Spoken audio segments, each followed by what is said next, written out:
A VPN, short for Virtual Private Network, is a privacy protection tool that is quickly becoming a must-have. But why do you need a VPN, and how does it work in the first place? A VPN helps your data travel through the internet safely, without big companies or cybercriminals being able to spy on your online activities. Also, a VPN swaps the real location of your device with a new one. This way, you can virtually travel to any country around the globe. So, who can benefit from a VPN? If you're worried about your online privacy, a VPN makes sure your identity and private information are not exposed when you go online. If digital security is your top priority, a VPN gives a nice additional layer of security. It encrypts your data so nobody could see what you send and receive. If you are a human rights activist whose freedom of speech is restricted, a VPN helps you to bypass censorship and speak to the world. Or, if you're on holiday in another country, with a VPN, you can bring your home entertainment anywhere you go. Here's a pro tip: check out Surfshark VPN. It has everything you need in a premium VPN, awesome speeds, and industry-leading protection that covers all of your devices. All you have to do is click connect. Secure your digital life and enjoy everything good that the internet has to offer with a VPN you can trust. Click link in the description and get 81% discount for your first order. Composing your message. Figure out what you want to say. If you feel like you have a million things to say, pick one message that you feel really passionate about. You can always make a few signs to represent your ideas, but it is best to choose one message per sign. Then, decide whether you want to use text and imagery to convey your message, or an image or a symbol without text. If you want to say something about women's rights to fair pay, you could write equal pay for equal work. If you want to say something about human rights at a women's march, you could write women's rights are human rights.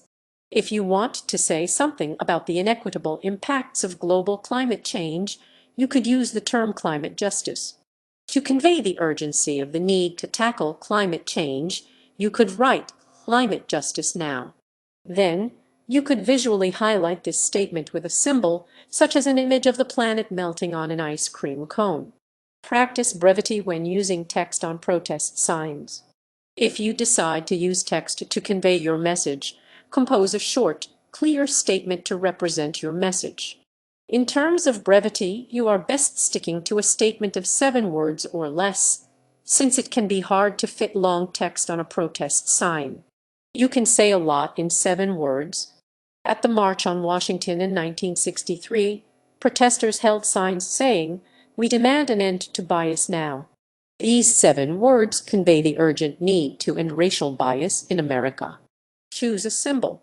You may want to convey your message with a symbol, which can be used either in place of text or alongside a written message. You could make your sign really popular by using an eye-popping and recognizable symbol, such as a peace sign.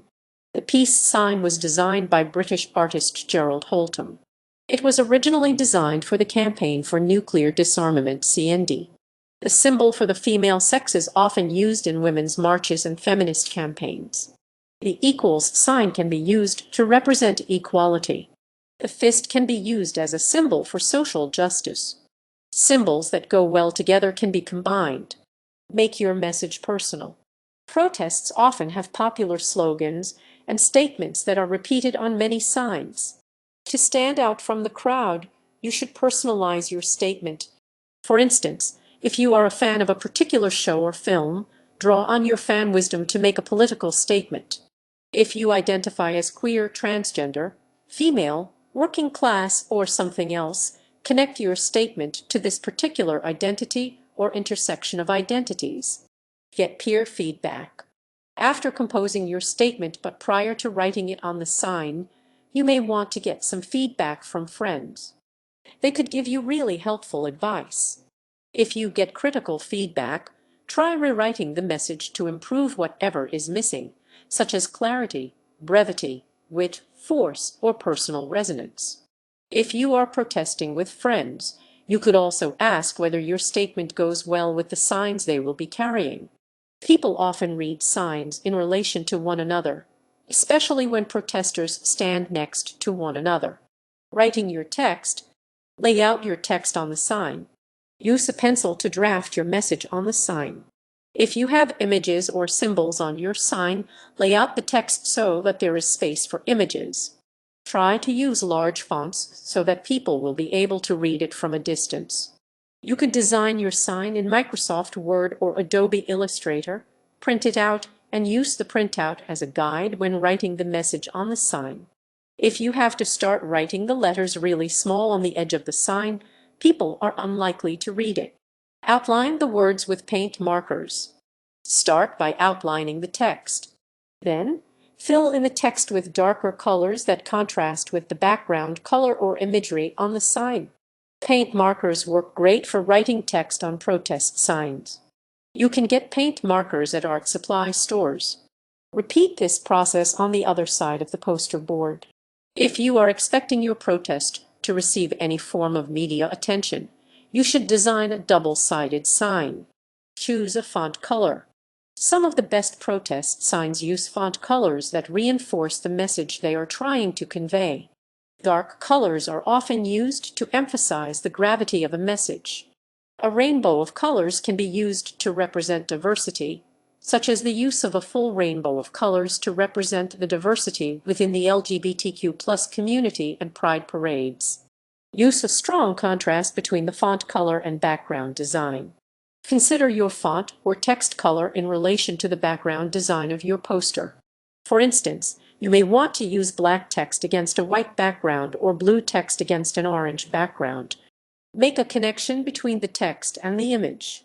The writing should be reinforced by the image or symbol used on the sign and vice versa.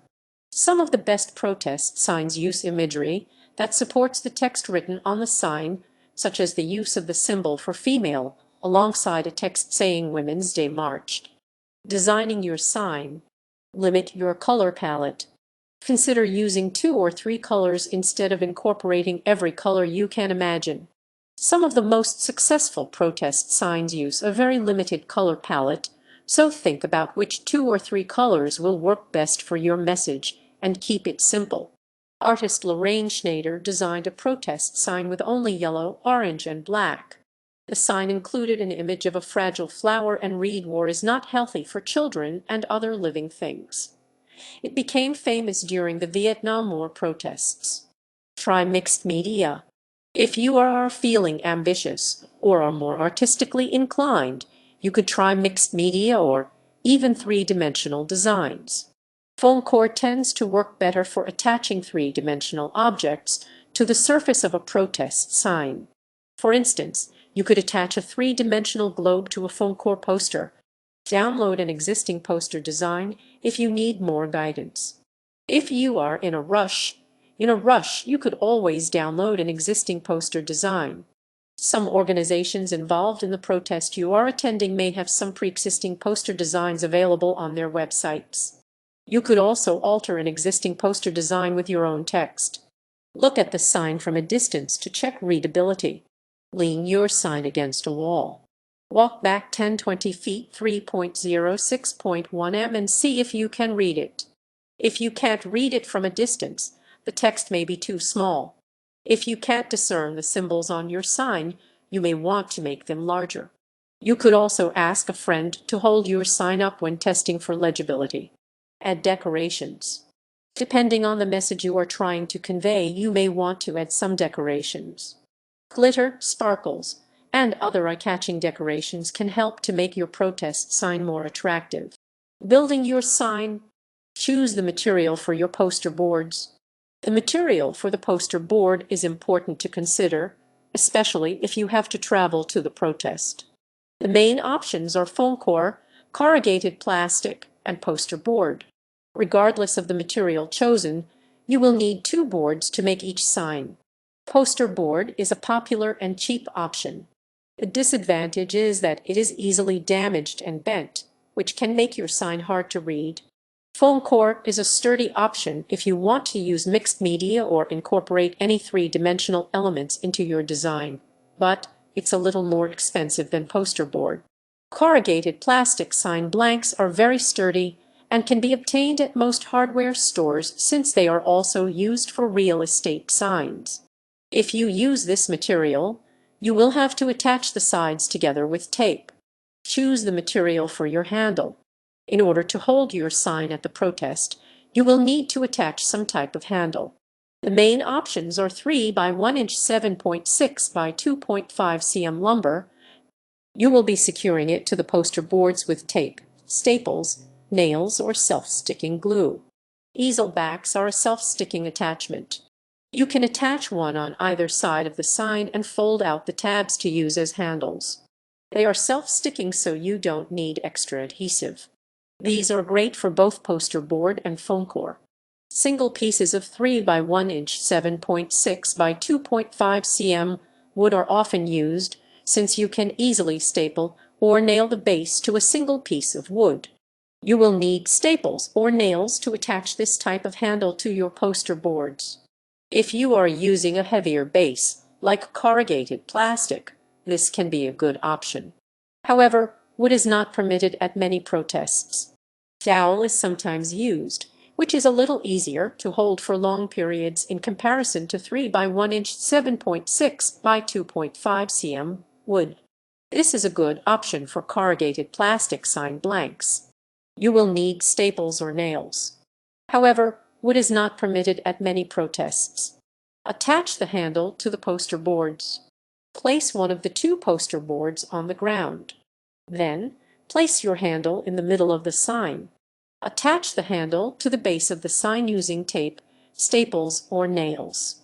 Then, place the second poster board on top. Alternately, you could just attach one poster board to the handle. You will have a one-sided protest sign. Normally, protest signs have things written on both sides. If you are on a budget, or one of the boards is torn up, it is very simple to make a sign with only one side. Make the handle comfortable. You may want to wrap the handle with some tape to make it easier to hold for long periods of time. Wrap hockey tape or electrical tape around the handle to make it easier to hold. If you have a hard time making the handle comfortable to hold, you may benefit from a plan B. For instance, you could attach a string to the top of the sign. When you get tired of holding the handle, you can put the string around your neck